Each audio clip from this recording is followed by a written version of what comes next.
Okay, I think everybody is here. I can't see, but I think they've come out of the waiting room. So welcome everybody to our May 2026 Global Encounters seminar. It's a rather unique one tonight because what we're going to do is have a sort of a hybrid book launch. I'm coming to you from Naarm, the unceded lands of the Wurundjeri and Bunurong people, and I'm really delighted that we're actually able to have this event celebrating Ian's book, Professor Ian McNiven's book, The Sentient Seas. I feel like I've lived with this book for a really, really long time, so I'm really excited that we're getting to opportunity to share it with everybody else tonight. So, welcome. We've got quite the full house, I can see, so that is marvelous. So this is how it's going to go tonight. Ian's going to speak for, maybe 40 minutes or so on the book, the motivations and, the inspiration for it. And then we're going to have a very short recorded message from Professor Victor Thompson, Georgia University, who's one of the co-editors of the series through the University of Florida Press. So we're going to then wrap up with a few questions. And so if you've got any questions, hold them till the end and pop them in the chat or try and indicate to me once we've stopped Ian's presentation and Victor's presentation. So welcome everybody and over to Ian. I shall disappear now. You're on mute, right?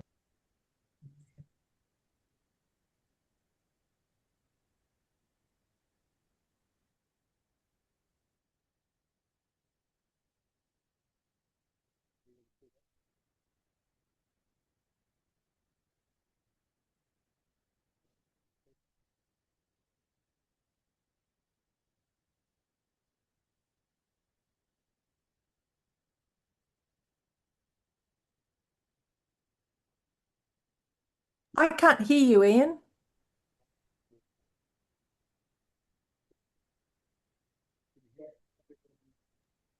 Sorry, still can't hear you.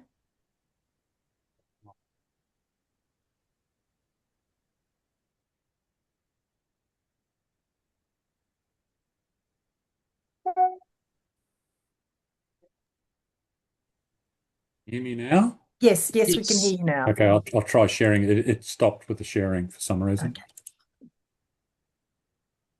Can you still hear me? Yes, Yes. can hear you.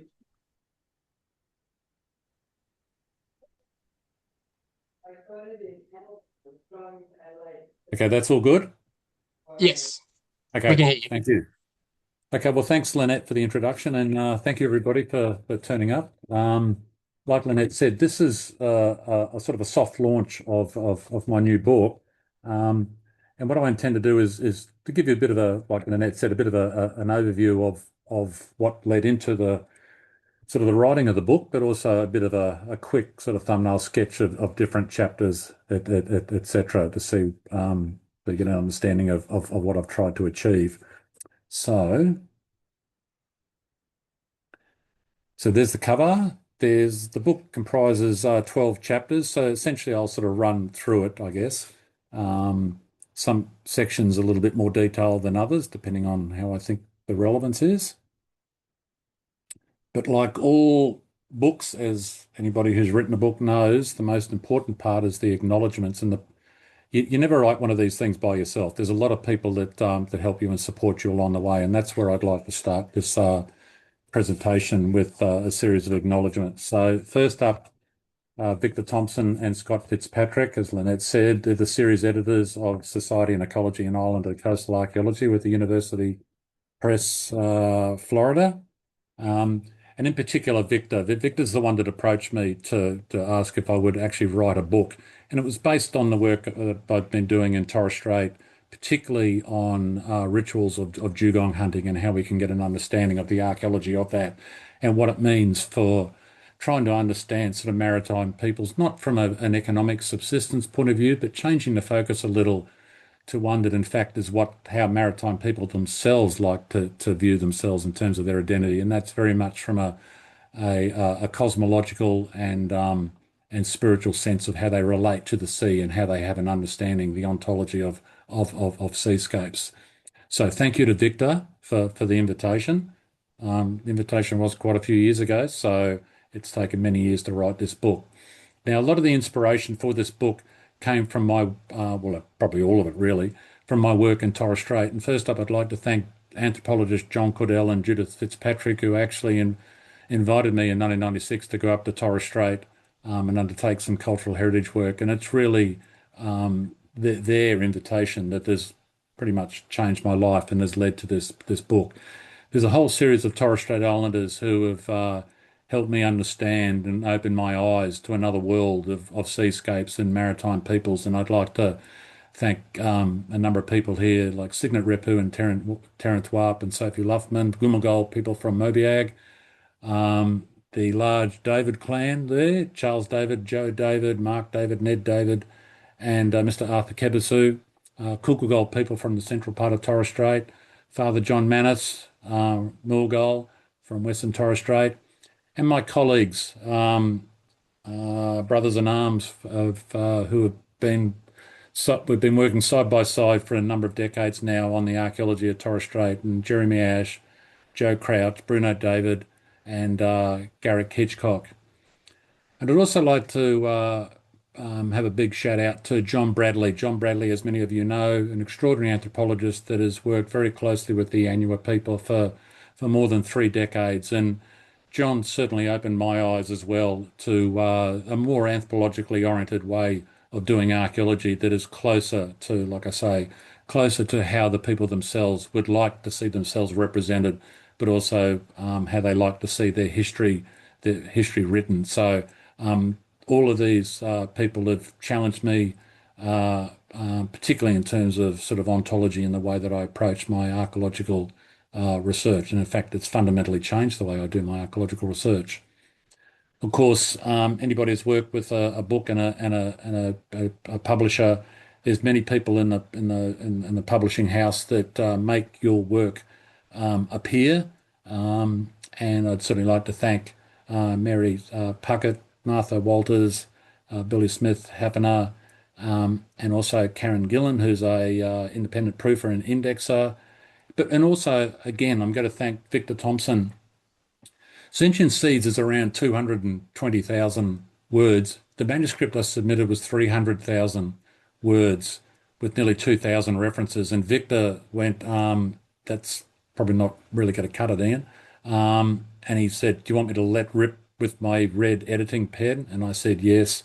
And somehow Victor miraculously and brilliantly got it down, nearly knocked out 100,000 words out of the text. So thank you, Victor, for your remarkable editing and your invitation. Finally, but certainly not the least important, I'd have to thank Lynette Russell.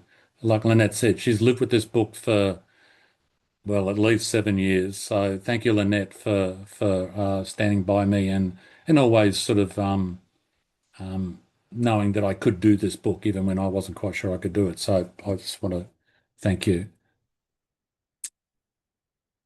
All right. I'm going to begin by reading out a chunk of the preface to this book. So I think it gives a bit of an introduction to where I'm coming from. Also, it's I think it's probably the best writing I've got in the entire book. So it's a bit rough when in the first 10 pages you peek in a book with 500 pages. But anyway, I think it gives you an insight to where I'm coming from. So I'm just bear with me while I have a read. So Herman Melville's Moby Dick is the world's most famous marine mammal hunting story.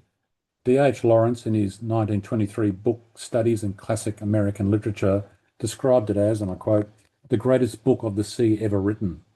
High praise. Moby Dick transcends the familiar trope of man versus beast, such that the emotions of revenge and rage dance with rituals and spiritual forces to stage a duel of epic proportions. Melville, himself a whaler, knew that sperm whale hunting extended well beyond the technological details of harpoons, rigging, and blubber rendering. The hunt begins not with the first steps on the ship Pequod, but with spiritual engagement at the New Bedford Whalemen's Chapel. Here whalers and their families and widows sit before Father Maple, the self-proclaimed pilot of the living God, and pray for good hunting and a safe return. Melville states, few are the moody fishermen shortly bound for the Indian Ocean or Pacific who fail to make a Sunday visit to the spot. Sure-footed whalers know that the sea, the realm of the leviathans that they desire, has the power to swallow into its invisible depths all but those few shipmates who can swim. The sea is a world of fickle forces that they can often skillfully harness and control. It is both a giver and a taker of life. Father Maple recites the biblical story of Jonah as a pregnant lesson to all sailors that through God's hand the sea will punish all those who fail to live a virtuous life. In Moby Dick, the sea is much as complex lead character and personality as Captain Ahab. What is the archaeology of Moby Dick? Once the waves and foam settled at the violent death site of the Pequod, we can imagine a smashed wreck and her crew coming to rest on the seabed. Yet this shipwreck gravesite is not the enduring legacy of Moby Dick. Melville, the whaler, the author, leaves us with the New Bedford Chapel. The chapel, known today as the New Bedford Seamen's Bethel, is open to the public, and on a snowy day in January 2005, I entered this place. True to the novel, its walls are lined with marble memorial tablets that are, in Melville's words, sacred to the memory of dead whalers. You can even sit on the pew where Melville once sat. And just when my romantic fantasies of old whalers felt fulfilled, the reality of this functioning chapel for local seamen hit me as I approached the pulpit. Unlike the weathered 19th century plaques on the side walls, the front wall has shiny ones with names of men killed in recent fishing tragedies. Fresh flowers were for a group of fishermen who perished the previous week. I was in a sacred place, a place where New Bedford seamen of the past and present and future pray for good fishing and a safe trip. It is filled with tablets and widows and, in Melville's words, painful memories of beings who have placelessly perished without a grave. Ironically, this is the place to ensure the continuity of life, for as only Melville could express, faith like a jackal feeds amongst the tombs, and even from these dead doubts she gathers her most vital hope. The archaeological legacy of Moby Dick is not a shipwreck out to sea, but a spiritually charged place for the placeless dead and the faithful living on the land, where the rituals of marine hunting and fishing begin and end. Sentient Seas is about seeing the sea as a central character for encounter and immersion, not as a passive backdrop.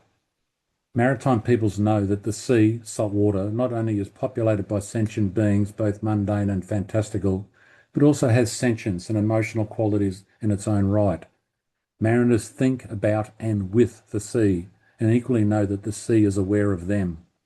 Yet mariners enter this sentient, fluid realm not as landlubber novices, but as highly skilled seafarers whose skill sets extend well beyond the technical to take in a wide range of ritual practices to navigate the social realm of numinous forces. Here the sea is a complex seascape and a cultural imprint of epic cosmological, cognitive and spiritual dimensions. Luckily, the material correlates of these epic dimensions were frequently expressed on land and was central to maintaining a maritime identity. As such, Sentient Seas explores the multifaceted dimensions of seascapes expressed both on the sea and on the land.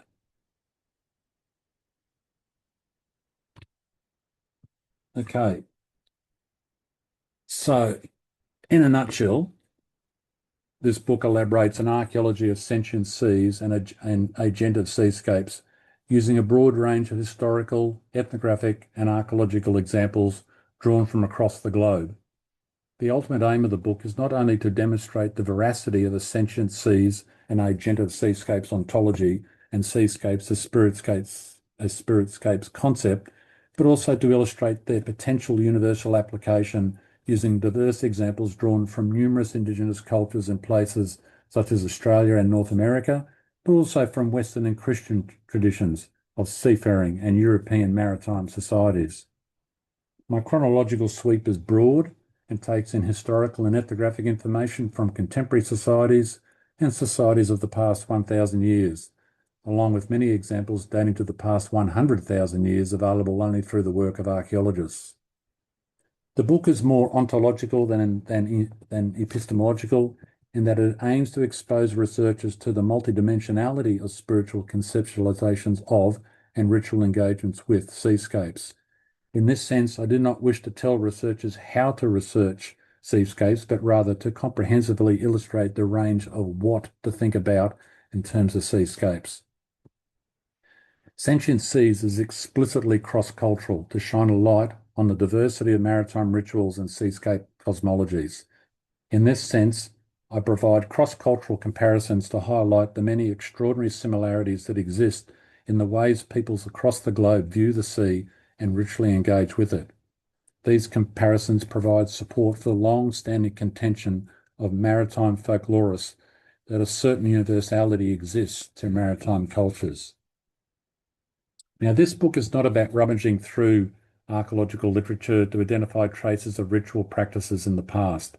My focus in part is to expose archaeologists to the scale and scope of ritual practices with sentient sea realms, using examples of known ritual practices as observed and documented ethnographically and historically. It is my contention that understandings of past seascape rituals have been hampered by a lack of understanding of what to look for. As well-known archaeologist Ian Hodder cogently notes, you cannot see what is there until you know how to look for it. To be sure, archaeologists have made insights into seascape ritual practices, and many of these studies are highlighted throughout the book. In many cases, rituals undertaken on and with the sea, usually while on boats, leave few archaeological traces. However, many seascape rituals also occurred within the intertidal zone and often have a long-term materiality with potential for archaeological investigations. Moreover, it is a central thesis of this book that human spiritual and ritual relationships with the sea across the globe also find expression across adjacent lands. This book is also not about representing in a holistic sense the cultural complexity of any particular maritime culture. It is about showcasing the cultural diversity of maritime cultures across the world, both past and present, and revealing many of the extraordinary similarities that exist in cultural expressions of a maritime identity. As such, writing this book was a constant struggle and trade-off between showcasing cultural diversity at the expense of cultural depth.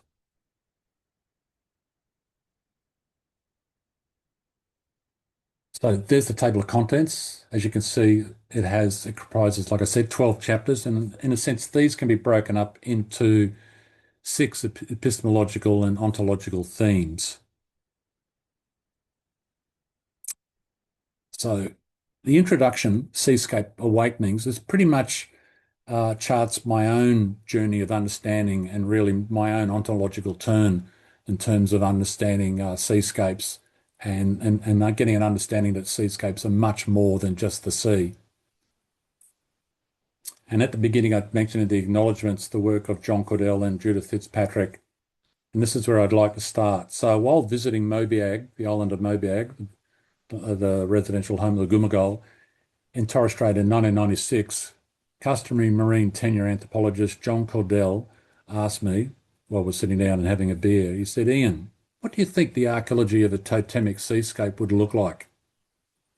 My answer was pretty quick, no idea. Well, John, 30 years later, I finally have an answer for you, and it's Sentient Seas. In terms of the conceptual approach of the book, I have 5 key concepts that I've developed and elaborate upon: sentient seas, seascapes as spiritscapes, agentive seascapes, terrestrial seascapes, and the concept of ontological switching. My approach, as you would have gathered, is very much transdisciplinary in that I look at the intersections and between the disciplines of anthropology, archaeology, and history. And in terms of key take-home theoretical concepts from those different disciplines, in terms of anthropology, we have the notions of like sentient ecologies, kincentric ecologies, animistic ontologies, relational ontologies, and other than human persons. With archaeology, a book like this can't be written without making reference to the foundational work of Christa Westerdahl with his paradigmatic notion of maritime cultural landscapes. But again, like with anthropology, many archaeologists have also explored other than human agency as well. In terms of history, I very much like the work of Karen Wigan, but also Marcus Rediker as well, and talking about emic conceptions of the sea and a bottom-up approach. So this is very much, and it's sort of coming out of the folkloric tradition of seascapes as well, or at least maritime traditions of how maritime people themselves view the sea and where they're coming from conceptually. So really, a book like Sentient Seas, I would hope that maritime peoples could read it, and despite all the jargon in it, would get a sense of that I think you're sort of understanding where we're coming from. So, and certainly that has come from, like I said, from my many years and decades of working with Torres Strait Islanders as well. Now, some of the foundational concepts are elaborated in the second chapter, cosmological edges of the sea. And this is where I start getting into some of sort of the ontological dimensions that I want to elaborate on in subsequent chapters. And key here is a series of boundaries. So we've got the sea-land boundary, the sea-sky boundary, the sea-horizon boundary, and the sea-seabed boundary. Now, for maritime peoples, these boundaries, and especially the separation of the domains of land and sea, are actively expressed and maintained at culturally profound levels through cosmology, such that each domain can be considered separate ontological domains with different realities. Now, different realities for the sea-land boundary have three major ontological and cosmological expressions. Now, first, boundary differences between land and sea are maintained and expressed geographically, and they can range from what most people in the West would consider the divide between land and sea, and that is the shoreline. But what my reading has revealed, and really John Bradley is one of the people that really got me onto this, pointing out that is very much a Western construct. And in fact, many maritime societies around the world don't make that division between land and sea at the shoreline, but in fact it can be what we would in the West would say is many kilometres inland. And in fact, John points out that the Anua people of the Gulf of Carpentaria, for them the land-sea interface actually takes place to what we in the West would say is 13 kilometres inland. Now, just something as simple as that profoundly shakes you up at an ontological level, right? If you can be travelling inland for 13 kilometres and still consider that you're in a seascape, and in fact, in some ways, part of the sea, then what does that say for the way that we construct notions of seascapes and maritime identities?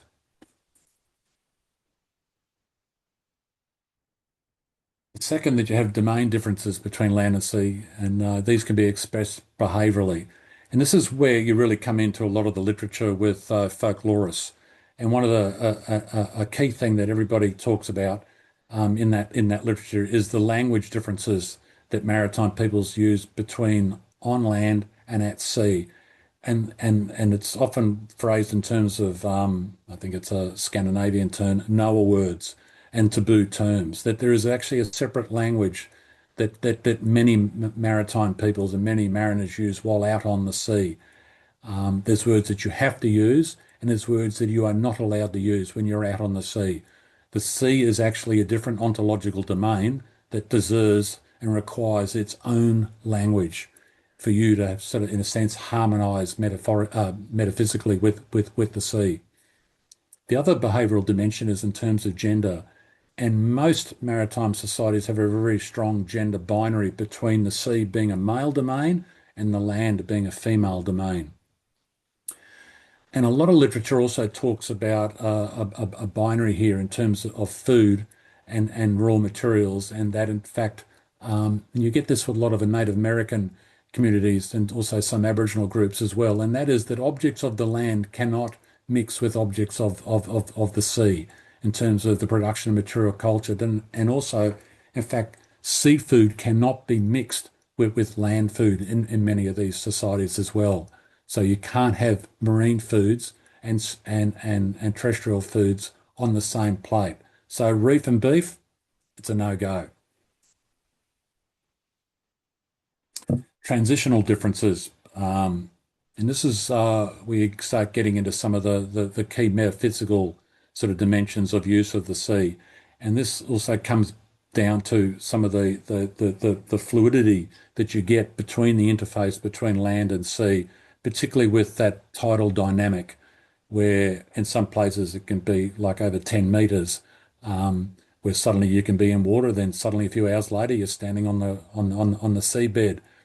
But also in many places, the saltwater freshwater interface is also cosmologically of great significance, because as that moves with the tides and also with the seasons, and depending on how much rain there is, etc., that interface between saltwater and freshwater has deep cultural and ritual meaning for many communities, including sort of Christians, and also you get this with in the medieval period as well. And because of these sort of dynamic boundaries, and this sort of comes into those, not just the land sea boundary, but sort of the land, a sea sky, seabed, sea horizon as well, that all of these boundaries are liminal. There's a liminality to these as you sort of transition from one domain to the other. And given that the sea has a whole series of these different boundaries, the sea is what I call a polyliminal sort of realm. And with such polyliminality, you start getting a feel for why, in a sense, there's so much ritualization that goes on with the use of the sea, because you're going from constantly moving from one ontological state to another, and as all anthropologists know, whenever people do that, it is highly ritualized in terms of particular practices, but also in terms of particular taboos, etc. And this is to allow sort of harmonizing with the sea. People have to change what you do when you go out onto the sea, because you're entering a different ontological domain, particularly one that is polyliminal. And this is where I get into this notion of ontological switching, where before mariners go out to sea, they have to actually change, in a sense, their entire mindset before entering into this entirely different ontological polyliminal domain to harmonize with the sea, because it is one of the great things that mariners try to do is not lose harmony with the sea. If you lose metaphysical harmony with the sea, you're in great danger. Essentially, the rest of the book are expressions of some of these key concepts there, expressed through sort of different sort of practices in terms of marking the sea or marking the land with a maritime identity, but also getting into rituals of ship construction and voyaging rituals, the classic sort of things that you find in sort of maritime ritual, superstition, sort of folkloric literature. And then chapters 8, 9, and 10, I get into sort of focusing on various sort of sentient dimensions of the sea, which I'll go into in a second. But first up, I mean, every book about sort of maritime rituals, maritime cosmologies, maritime superstitions has a section on cosmological beings of the sea. And this is where we get into your sort of classic, anthropomorphic and zoomorphic sea gods, deities and spirits. And this is what I sort of elaborate in chapter 3, cosmological beings of the sea. And with many of these sort of these beings, mariners do have ritual engagements with these entities. And it's interesting that even though many of these entities are omnipotent, all powerful, people believe you can, in a sense, manipulate these great celestial forces and cosmogonic beings through ritual activity. I've got the classic there, good old Neptune from the Romans, Poseidon for the Greeks, but many other societies have actually every maritime society that I've read about around the world also has these sort of different dimensions as well, including like in the Solomon Islands, Arturo here, a classic spirit being from the sea. There is no maritime society or mariners who have close and intimate relationships with the sea that do not have a pantheon of spiritual beings that populate the sea. It doesn't exist. So it's not just sea deities, etc., anthropomorphic and zoomorphic. This is where you start getting into quite an interesting dimension of the sea, and this is the different sort of hybrid beings. And the first one is human-animal hybrids and transformers that can actually transform from human to animal back to human again. And a classic example there, of course, is mermaids and mermen on the right-hand side there, where you have basically a serpent fish tail with a human upper body, but also include selkies here from northern Scotland, actually in many parts of sort of northeastern northwestern Europe, and these are seal people. And this is a photograph here of a lady from the Shetland Islands, northern Scotland, taken in the late 19th century, and she was like, I think it's the great granddaughter of a selkie. So this is a person who was a seal person in the sea who came ashore and shed their seal identity, their seal fur, and actually had a human family living on these islands, and actually had children. And there are families there that know that they are descendants of selkies. So now part of the sort of the notion of animal-human hybrids, you can see there's what I would say is expressions of the land-sea dualism, and that is that the sea is ontologically different. You don't get things like this on land, right? Or certainly not to the extent of this. But also the notion that the sea violates terrestrial laws of nature.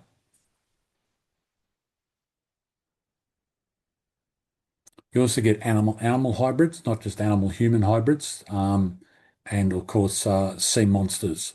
So, but again, the sea is filled with these beings, these hybrid beings, because the sea is ontologically different to land, and also because the sea is seen to violate terrestrial laws of nature. Now, another dimension which I thought I'd just throw in here for you, which everybody knows, but when I'm sort of putting a different sort of slant on it here, expressions of this sort of this difference, this ontological difference. We do it all the time in our everyday speech. We even have different terminology for the way we measure distance on the sea versus on land. We have nautical miles. We have, in terms of depth or vertical distance, we have the sea is measured in fathoms, right? Speed is measured differently. We have knots. So the way that you look at distance, depth, and speed on the sea is ontologically and in a sense epistemologically different to how it's measured and conceived of on land. In place seascapes marking the sea, it's one of the things, the challenges of archaeology is trying to work out, can you actually do an archaeology of the seabed? Is it accessible? Well, in many ways, I would say yes, if you know what you're looking for. And one of my first introductions to this was work I was doing over 20 years, oh God, must be nearly 30 years ago now, with the Darumbal people of central Queensland, on the central Queensland coast, where we were doing a very large cultural heritage project. And walking through the intertidal zone at low tide, we ran into these stone arrangements, which was rather interesting given that a few hours later, you can see on the right there, they're underwater. And that is clearly, that is something that is quite profound that is going on. The creation of these ritual ceremonial stone arrangements on the seabed, in the intertidal zone, knowing that they would be inundated, and that there is just no way getting around it. That is part of the critical dimension of these stone arrangements. They are put in this sort of liminal zone between low tide and high tide. That is a fundamental dimension of them. They give them this dynamism with being exposed and then submerged. So marking the seabed. Can also be further out to sea with votive offerings, and this is one of the better known examples in archaeology of Bronze Age offerings in the English Channel from around 3,000 years ago. course, we have sea burial, which everybody sort of knows about, marking the water column with the dead. Um, in terms of terrestrial seascapes, this is one of the concepts that I elaborate on. Um, and this is about how expressing and managing the marine realm and maritime identities does not begin and end while at sea. You also have to maintain that identity on land. And this is where I get the notion of terrestrial seascapes and the way that it's moving beyond this sort of land-sea dichotomy that I mentioned, moving beyond, in a sense, the great work of Christa Westerdahl, where he introduced the notion of maritime cultural landscapes. But it's still, the operative word there is landscape. But what I like to conceive of is terrestrial seascapes. So it's bringing, in a sense, the sea onto the land and giving it a maritime identity to what I call a terrestrial seascape vis-a-vis a maritime or a marine seascape. And there's many archaeological and ethnographic examples of this. For example, you have the classic Bronze Age stone ships in Europe.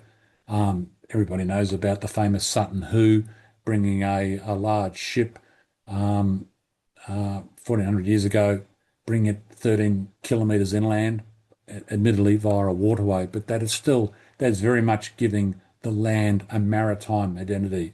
There's something very profound going on there. Boat-shaped pulpits in churches for mariners. Rock art, marine animals being embedded, inscribed into the landscape. A famous example here from South Korea, that's somewhere between 2,000 to 6,000 years old, with whales. And coming back to the work of John Bradley with the Yanua community, songlines, where in this case you've got the tiger shark ancestor being whose travels go up to 10 kilometres inland, very much so, even though we would sort of from the westward say that's land, but in fact you have given a marine identity through this sort of dreaming cosmology. You also get it with various architectural structures as well. For example, up in Alaska, with various ritual houses and also domestic structures made out of whale bones. And in fact, some of the domestic structures actually take on the form of a whale. You're actually entering into, in a sense, a symbolic whale. Also in Torres Strait, examples of bringing shells onto the land for ceremonial sites.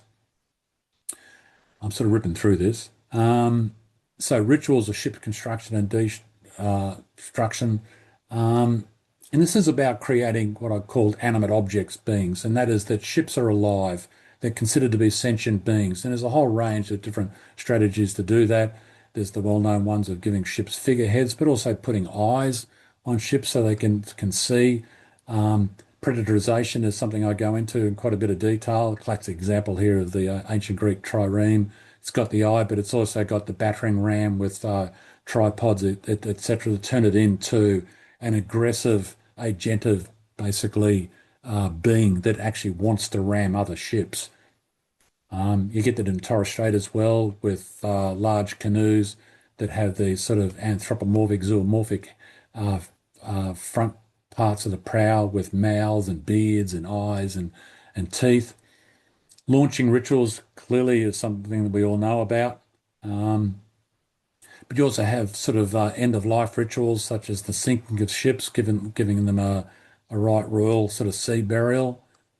You also have pre-voyaging rituals on land. A good example is, like I mentioned, with both Melville, with church services, votive offerings of model ships hanging from the ceiling of these places. Here we got the European tradition of getting calls from a baby, which are seen to have anti-drowning properties. And women would actually sell their calls from their babies to mariners for quite a bit of money. And mariners would often sew them into their jackets, etc., to go out to sea. You have votive offerings on board vessels. That's an example here of a Roman ship. And we all know that when the proverbial hits the fan and you're in a storm and you think you're going to sink, at least in the West, start praying. Hopefully, Jesus and God will get you through. And if you do get through, certainly show thanks, by, and you have this in many sort of maritime chapels and monasteries, particularly in Europe, a vote of offerings of ex voto paintings, which are given in thanks for salvation, or at least being saved through divine intervention from a shipwreck. So sentient elements, I talk about, I'm just going to quickly go through this, tides, waves, and winds. Most maritime peoples consider that these elements are spiritually animate and animated and can be manipulated through ritual practices. Often tides are thought to be the result of some gigantic beings either inhaling or exhaling, or sucking in water, exhaling water, etc., or spirit beings like this Yulma with the Marindo Nim of Western PNG, or Western New Guinea, Indonesia, who controls the waves, etc. But also wind shrines, or selling wind for magical purposes, as an example from Mare and Torres Strait. But also got a European example there, Orkney Islands. Bessie Millie in the late 19th century was a ritual specialist who could control the wind, and mariners would stop off at her house, and for a fee, she would help them change the wind depending on what they wanted. And you get sort of various places around the world. People have sort of various ancestral beings that are on board the vessels to help communicate with sort of sentient wind dimensions that can be manipulated. So I also have a section on marine mammal hunting. I focus on two examples, whale hunting and dugong hunting. And I'm just going to quickly rip through this. So you have hunting rituals invariably involved ancestors, predatorized technology, like I was talking about with vessels, but also increased spiritual renewal rituals. It is highly ritualized. And in fact, more when you read about these societies, more time and energy and intellect is put into the spiritual dimensions of hunting than what we might say is the raw technological dimensions. And I've just got a few examples here of sort of hunting shrines with the Nucha Niltha in Vancouver, predatorized harpoon heads with these voracious carnivores to help attack the whales, and spiritual renewal, where a lot of Inuit communities will actually drag the skull of a whale back out to sea for the soul of the whale to regenerate as in the process of spiritual renewal. And that needs to be done. With dugongs, again, communicating with the ancestors. This is on Mobiag Island, where I've done a lot of work, where dugong hunters will actually talk to ancient or old ancestral dugong hunters for help. You have these exquisite effigies made of dugongs that are attached to these platforms here to help bring the dugong closer.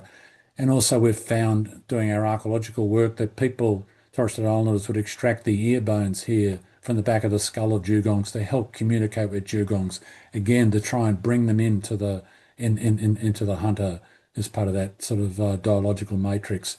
And again, it's interesting. You've got up in the Arctic, subarctic waters, you have predatorized harpoons. Same thing that you get in the tropical and subtropical waters, predatorized harpoons here that you have both in Papua New Guinea and also Torres Strait for dugongs.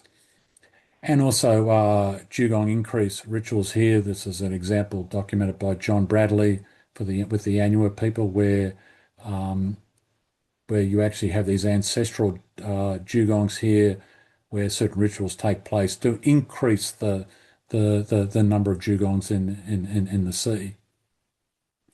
Same thing with fishing. All sorts of increased rituals, agentive technology, spiritual renewal. I'm going to rip through this as I'm running out of time. So different sort of blessings of the fishing fleet, different shrines, agentive fish hooks, Italian fishing net here. This is 2 kilometers long. It's deliberately in the shape of a crucifix to help spiritually bring fish into the net. You have spiritual renewal, increased sites, for example, here with Aboriginal people in the Gulf of Carpentaria, where parrotfish are released by sprinkling quartz sand or pieces of rock into the sea. Um, Same thing in Hawaii. There's shrines for increasing the numbers of fish, but also perhaps bringing fish towards the hunter. Um, Even different ways of processing fish bones. On the northwest coast, the bones must be burnt for spiritual renewal.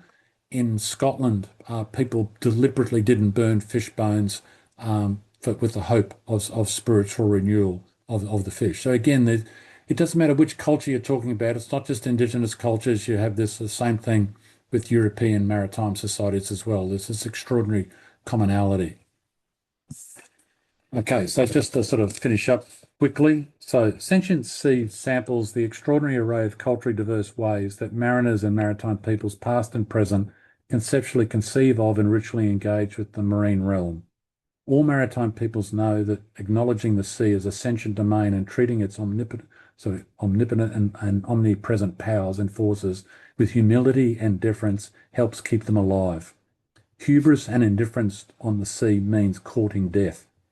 Far from an alien environment, maritime communities across the world know their seas as socialised seascapes of memories, stories, spiritual entities, and meaningful places that operate as mnemonics to embed vast libraries of intimate oceanographic knowledge of the sea and its ways. Yet these processes of knowing and engagement are not simply analogous to landscapes and ways of living on land. The sea is not just physically different to the land in terms of being fluid and endlessly shape-shifting. It is a polyvalent ontological, sentient, and social entity possessing a series of unique and essentialized features that draw attention to the distinctness of maritime cultures and maritime ways of being. My entry point for writing Sentient Seas was seeing seascapes as spiritscapes. The notion of spiritscapes emerged primarily from my experiences of working closely and collaboratively with Torres Strait Islanders in Northeast Australia. In Torres Strait, I experienced my own ontological turn, such that I came to better understand that spiritual and ritual relationships with the sea went to the heart of Torres Strait Islander maritime identity, beyond its usual characterisation by outsiders in terms of specialised use of marine resources. With new eyes, my reading of maritime ethnographies, histories, and archaeologies across the globe led to my increasing understanding of the universality of the idea of seascapes as spiritscapes. Wherever mariners travelled, the cosmological and spiritual dimensions of the sea travelled with them, as did their ritual engagements with the sea. And finally, Sentient Seas reveals how maritime coastal communities have respected the omnipotent power of the sea and entered into a reciprocal social relationship whereby respect was shown through a multitude of ritual engagements that acknowledge human humility, frailty, and gratitude. As the modern world has increasingly abandoned these values, the sea's unforgiving powers over us have steadily and correspondingly increased, as global warming reveals. Sentient Seas shines a light not only on the extraordinary cultural diversity of what the sea is ontologically, but also who is the sea and how maritime peoples over millennia have learned to listen to it and respect and acknowledge its power and authority through ritual. We need the sea a lot more than the sea needs us. Thank you. Thank you, Ian. Okay, David's now going to put on Victor's little video. Yeah, Lots I'll of just clapping. I'll just share my screen, Thank you. share the sounds. Okay.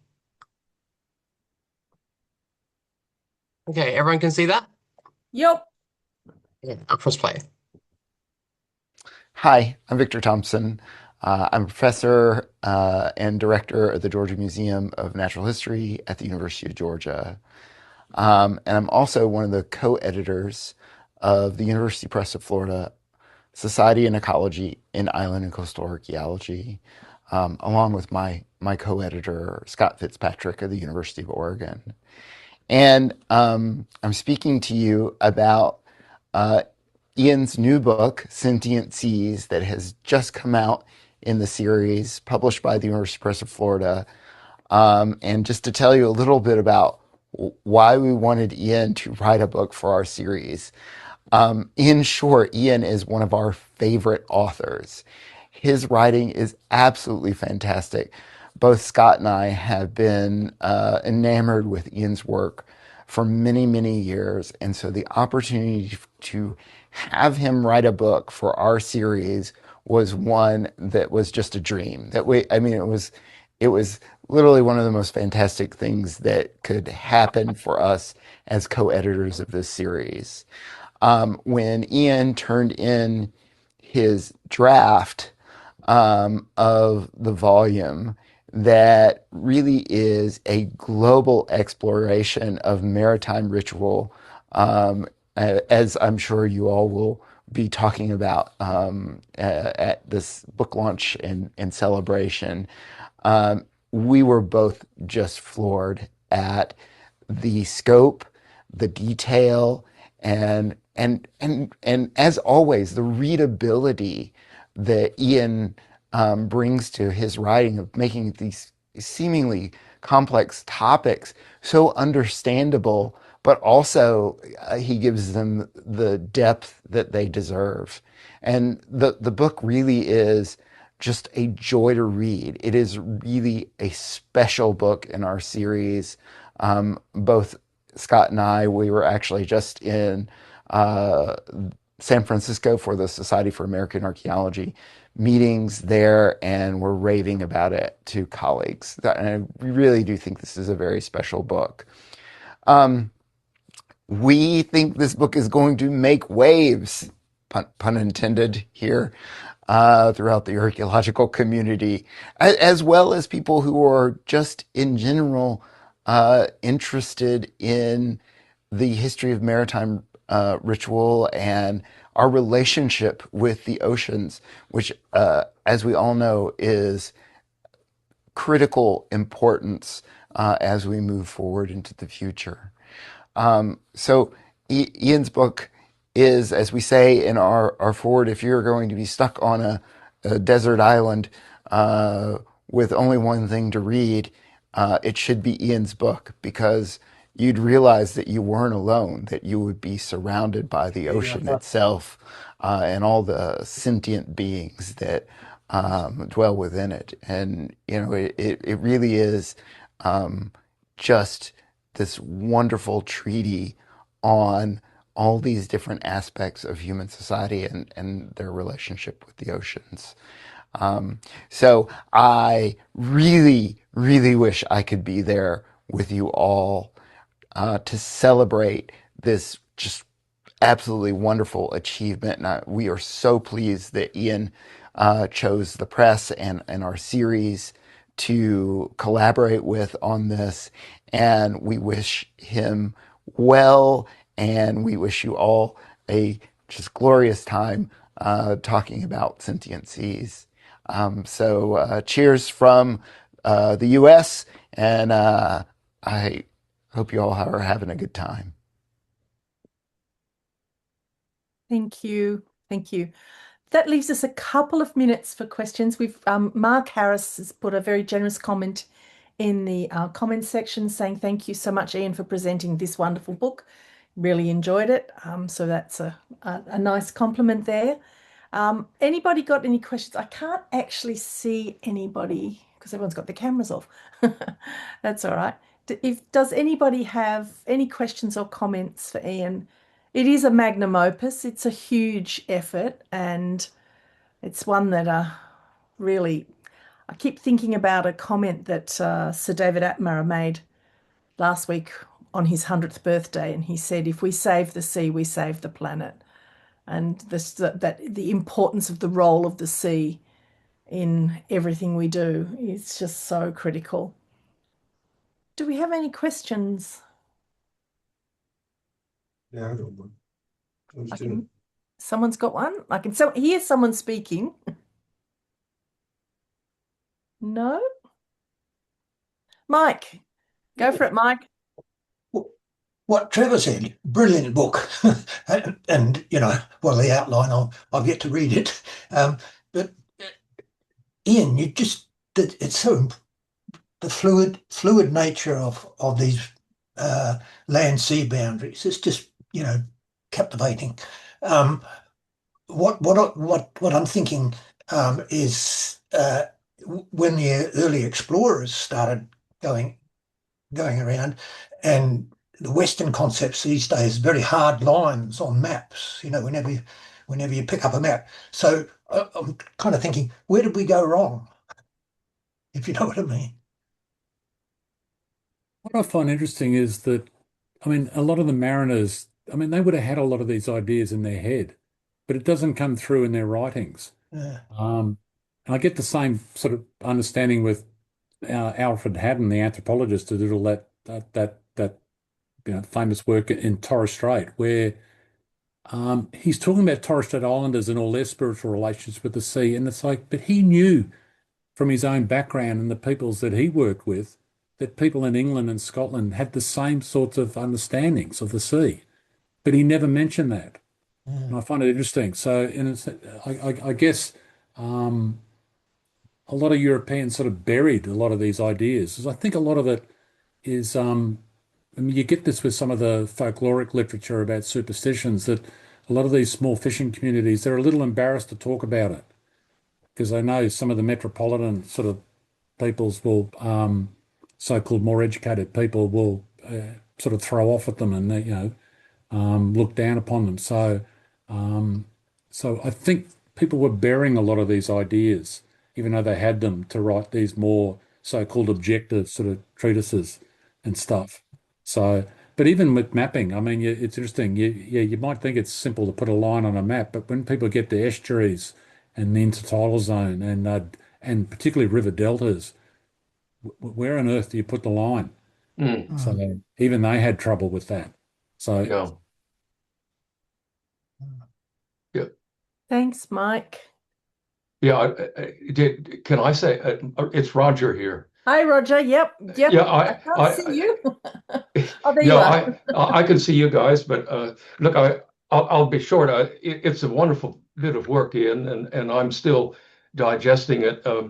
I can make just a comment which could be turned into a question if I knew how to, um, and that is that working in the Southern Ocean, we're really looking at perhaps the loss of maritime culture if we understand that Australia was, in fact, colonized by maritimers. And it raises the whole question. I'm actually working in what I would call shallow water fishing or still water fishing. It's lake and estuarine and so on. And as you just said, those are terribly difficult areas to map because they have a very mixed history. If you look at the submergence of these shorelines, that history could in fact be 12, 15,000 years of gaining and losing shoreline. And so the inland side of that is it would make sense that you would have a memory of that that's cultural knowledge brings that it makes that difficult to map that area because it once was dry, it's now wet and submerged and so on. So I find that hard to put into a question to you. Maybe I'll do that in person. But it's a your book helps me focus on that because many of those traditions you're talking about have some expressions even inland in the shallow water, or they look to be, but there's no detail on it, so I can't interrogate it.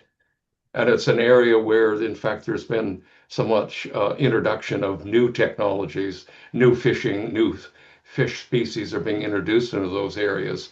And so they've lost whatever was there, or it's been mixed or something anyway. So I find your book useful in helping me, try to straighten out some challenges.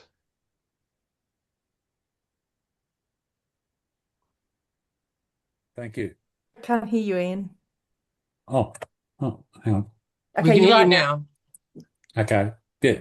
Thank you, Roger. That's absolutely perfect. Yeah, that's the sort of thing I was hoping the book would do. Sort of, yeah, sort of give people sort of new eyes to look at things afresh, I guess. So Yeah, absolutely. Thank you. I think, Roger, that what that you're really saying is we need to get together and have a conversation, perhaps over a meal, which makes good sense to me. Yeah, and maybe some wine. And maybe some wine, Now we're indeed. talking.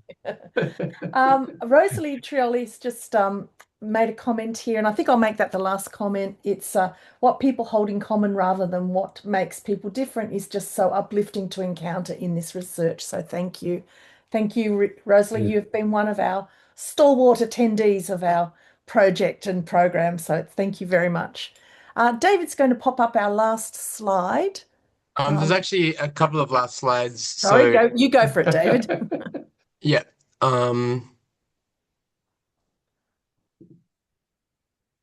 Okay, so first we have a link to a report. Lynette, do you want to just Sure. mention what this? Absolutely. So if you want to use this QR code, you can use it to access the looking out, looking in coastal encounters between First Nations people and those who came from the sea, which was the subject of last month's seminar. This is now fully available, downloadable as a PDF. It's there to be used. We want people to use it in classrooms. We want them to use it for, because they find it interesting. And you could even print it off and use it as a doorstop if you like. So that's the first one. And David, next one. Yeah. So and then this is our next and sort of last Yes. seminar. So this will be the final official seminar for Global Encounters. And I'm going to actually do a big wrap up. We've just spent 2 weeks in Macassar having an absolutely marvelous time with all our friends and colleagues.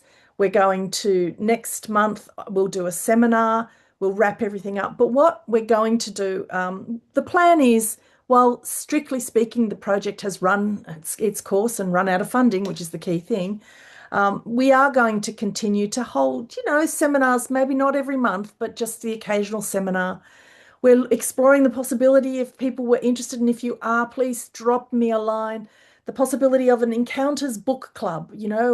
Every 6 weeks we set some reading and we get together over Zoom, and we have a kind of book club. We've enjoyed this process so much, and we've got so much out of it that we thought that might be a nice way to continue things as well. All of our materials being transferred onto a new website. You will find out about all of that next month when we do that seminar.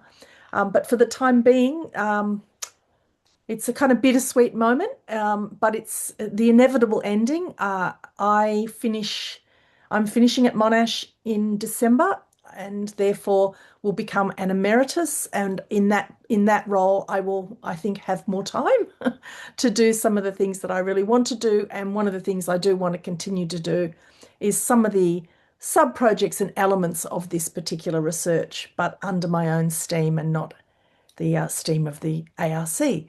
So thank you, everybody. It's been absolutely marvelous. I hope I get to see a big swag of you next month for what will be, as I said, our last official seminar. But don't worry, we're not really going anywhere. You know what? I think, professors are a bit like old fishermen. They don't die, they just smell that way. So good night, everybody. Nighty See you night. later. Thank you, Bye-bye. everybody.